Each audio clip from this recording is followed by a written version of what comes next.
नमस्कार, आपके साथ मैं हूं दीपिका। इस वक्त की लेटेस्ट अपडेट हमारे हाथ लगी है और वो ये है कि अभिषेक की तो री एंट्री हो रही है। इसके साथ ही अनुराग डोभाल को लेकर खबर आई थी कि वीकेंड के वार में वो भी दिखाई देंगे, लेकिन एक चौंकाने वाली खबर सामने आई है। जी हाँ, और वो खबर क्या है चलिए आपको बताते हैं। वो अगर आपने सब्सक्राइब नहीं किया है तो जल्दी से कर लीजिए ताकि सारी की सारी लेटेस्ट खबरें आप तक पहुंचे जल्द से जल्द।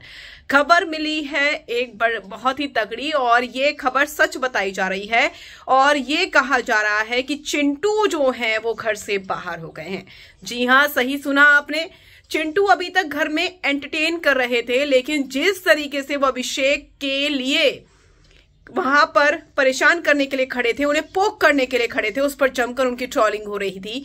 और अब एक बहुत बड़ी बात हुई है घर में और अभिषेक बाहर हुए। इसके बाद ये खबर आई कि अभिषेक री एंटर करने वाले हैं शो में, क्योंकि जनता की डिमांड है कि भैया अभिषेक को तो लाना ही लाना है।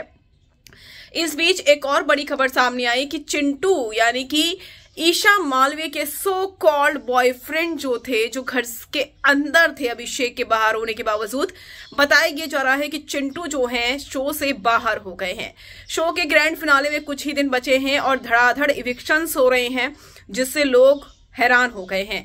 चिंटू के इस इविक्शन में बहुत सारे लोगों को यकीन नहीं हुआ कि भैया आखिर चिंटू बाहर क्यों हुए हैं। एक्चुअली ये अभी समझ से परे है कि चिंटू को बाहर किस वजह से किया गया है। क्या उन्होंने कोई कानून तोड़ा है, क्या उन्हें किसी चीज की सजा मिली है, किस रीजन की वजह से वो घर से बाहर हुए हैं, ये अभी किसी को समझ में नहीं आ रहा है। लेकिन खबर यही मिली है कि चिंटू बाहर हो गए हैं। अगर चिंटू बाहर हो गए हैं तो ईशा के लिए अब मुश्किल हो सकती है, क्योंकि ईशा को ब्लाइंडली सपोर्ट था चिंटू का और अभिषेक को वो टारगेट कर रही थी। लेकिन अभिषेक की री एंट्री हो रही है और चिंटू घर से बाहर है, तो आप समझ सकते हैं कि अभिषेक का अब क्या मोड होने वाला है। अभिषेक को सिंपैथी बहुत ज्यादा मिल रही है, लोगों का सपोर्ट बहुत ज्यादा मिल रहा है।